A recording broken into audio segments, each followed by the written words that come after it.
Could you believe it? Could the big bad empire that is Alabama fall to any team and let it be known an unranked team?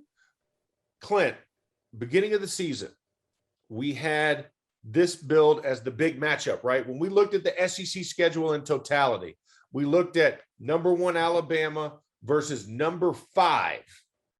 Hear me, 5 Texas A&M when they came into the polls.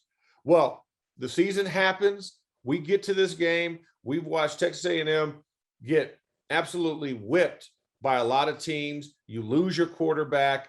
You're going toe-to-toe with Colorado for who doesn't want to score a touchdown, and then you get mollywopped by Arkansas.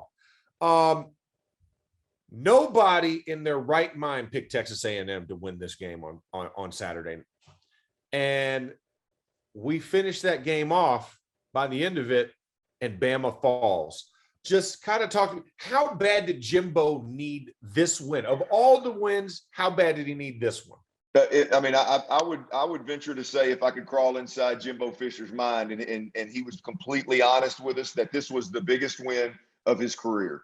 And I know it wasn't a national title, but when it's all said and done, Max, you said it. There were national analysts out there, college football analysts, calling 12-0 for Texas A&M. These analysts were talking about college football playoffs and possible national championship, and the wheels had fallen off, right? We all know that. But think about how the wheels fell off. The wheels fell off because a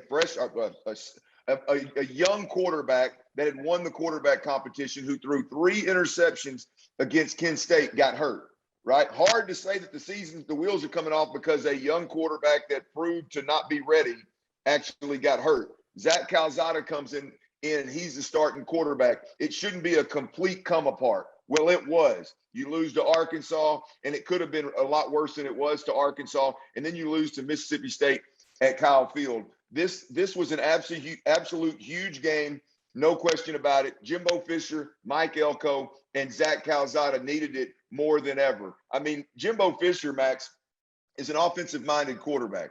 You could say, we will say, the offense was leaving a lot on the table to be desired. There's no question about it.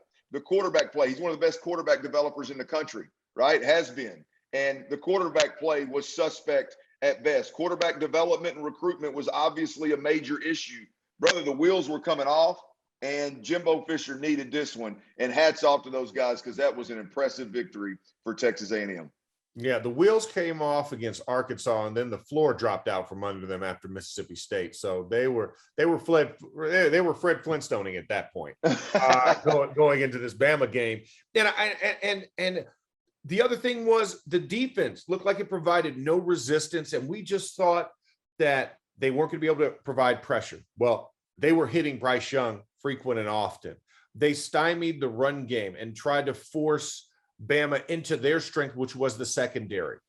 And they played it in such a way that you're like, man, I wish we could rewind time and put this at the beginning of the season to have a comfortable quarterback back there, right?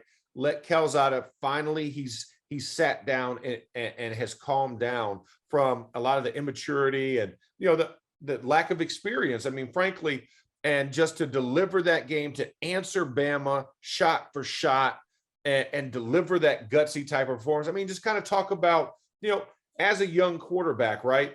And then you get in these moments and the light bulb clicks. What is that moment like, Clint, like for a young QB to finally, quote unquote, get it?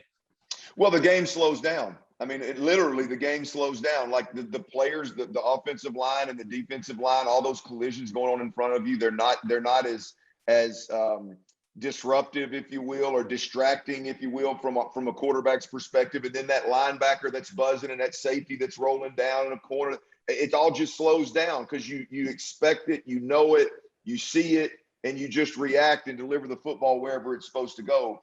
And there's no question about it that Zach Calzada obviously needed this game, but there's no question about it that this kid slowly developed through some extreme adversity and arrived in a place where he could do what we saw him do Saturday night. Nobody in their right mind thought that Zach Calzada would go out there and play the way he did. But the truth of the matter is he weathered the storm in a way that got him and developed him and matured him to a place where he could then go out there and play. But make no bones about it, Max. The offensive line played significantly better, right? This kid had time to throw the football. Now, we can argue that, well, Jimbo Fisher also had a better game plan. I think that's true as well. Zach Calzada was the beneficiary of a better game plan. First of all, he was a beneficiary of the coach and the program giving him time to develop through some very, very difficult games. He was the beneficiary of better offensive line play and the beneficiary of a better game plan that all culminated in him being put on the spot to make one play late in that game to win it. And I'll be damned if he didn't come out of the tent, by the way, after what looked like a knee being blown out, comes out of the tent and drops an absolute dime. So, you know, there's a lot that went into why A&M was able to do offensively what they did offensively. But Zach Calzada was the one that we banged him hard now. We beat his ass up just people just didn't even, there was zero pullback on this young kid. Didn't matter, he'd never played. They just beat the hell out of him. Well, now, being the quarterback, you take too much of the blame when it's bad. You probably get too much of the credit when it's good. Now's the time to salute my man Zach Calzada, because that was impressive. Well, yeah, you think about that. You know, you go in that Colorado game. It looks ugly. It is terrible. You're like, what offense? And then you have the Arkansas game. You have the Mississippi State game. So this dude's coming in 1-2 as a starter. He's stumbling into this position to come to this type of game of this magnitude. And it wasn't like it was an offensive explosion. Let's not get it twisted. When you look at the box score, it tells a different story. Like if you don't look at the score and you just read the stats, you're like, how? But it's like, no, it's about situational football. And that's why we play these games on Saturdays, right? We play games instead of just crowning it and making it something that's not, because the guts and determination determines a completely different outcome. Max, there's something there to be said too about Jimbo Fisher learning his quarterback, right? There's something to be said there about Jimbo Fisher. The young kid got the Haynes King kid gets hurt. Your plan was to do Haynes King type of things. And now all of a sudden you got a different style, different skill set, and you just plug that kid in. Well, it took a little while for them to learn what this kid could and couldn't do. And for him, Jimbo Fisher as the offensive coordinator and this quarterback to mesh, and it was the perfect storm for Alabama to go down, man. It was again that was a big time win, and you're right. I mean, there's a lot more that goes into it. Mike Elko on the defensive side of the football played a hell of a football game, had a great plan as well. The monster, the number one team in the country, goes down in Kyle Field, baby. Yeah, become the number 5 team in the process.